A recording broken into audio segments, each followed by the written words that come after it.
নদীর মাঝখানে জেসিবি লাগিয়ে বালি তোলা না, হচ্ছে। জেসিবি লাগিয়ে বালি তোলা আর একেবারেই মাঝখানে allowed নয়। রোড তৈরি করে দেওয়া হচ্ছে। না না, সেটা তো সম্ভবই নয়। আপনারা আমাকে কমপ্লেন পাঠান, আমরা ইমিডিয়েটলি বন্ধ করব। মানে মোটামুটি বেশ কোন নদীর মাঝখানে আপনি ওই পকলেন না কি বলে একটা, পকলেন। হ্যাঁ পকলেন। পকলেন, হ্যাঁ, ওটা দিয়ে ওরকম আর জেসিপি দিয়ে আপনি বালি তুলতে পারেন না। That is completely band.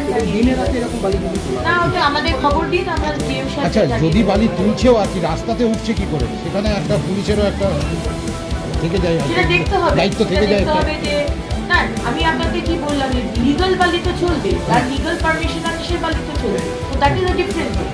Legal বালি চলবে, তার চালান আছে, সে লিগাল ঘাট আছে, সরকারকে সে জানিয়ে সে পারমিশন নিয়ে করছে, সে চলবে।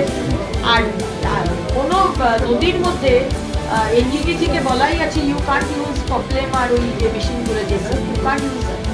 নদীকে নষ্ট করা 15 বছর, তার আগে 34 বছর অনেক নদী নষ্ট হয়েছে। এখন আর মাননীয় মুখ্যমন্ত্রী নির্দেশ নদী ঘাটের মধ্যে কি শয়ে শয়ে ট্রাক দাঁড় করানো বা ট্রাকের জন্য রাস্তা এগুলো কি তৈরি করা যায়?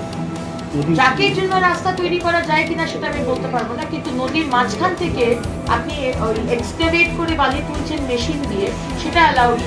ম্যানুয়ালি আপনি তুলতে পারবেন, এটা অ্যালাউড। ম্যানুয়ালি আপনি তুলছেন, ঘাট আপনার অ্যালাউড, আপনি তুলতে পারবেন। কিন্তু মাঝখানে, নদীর মাঝখানে মেশিন বসিয়ে, এটা আমার মনে হয়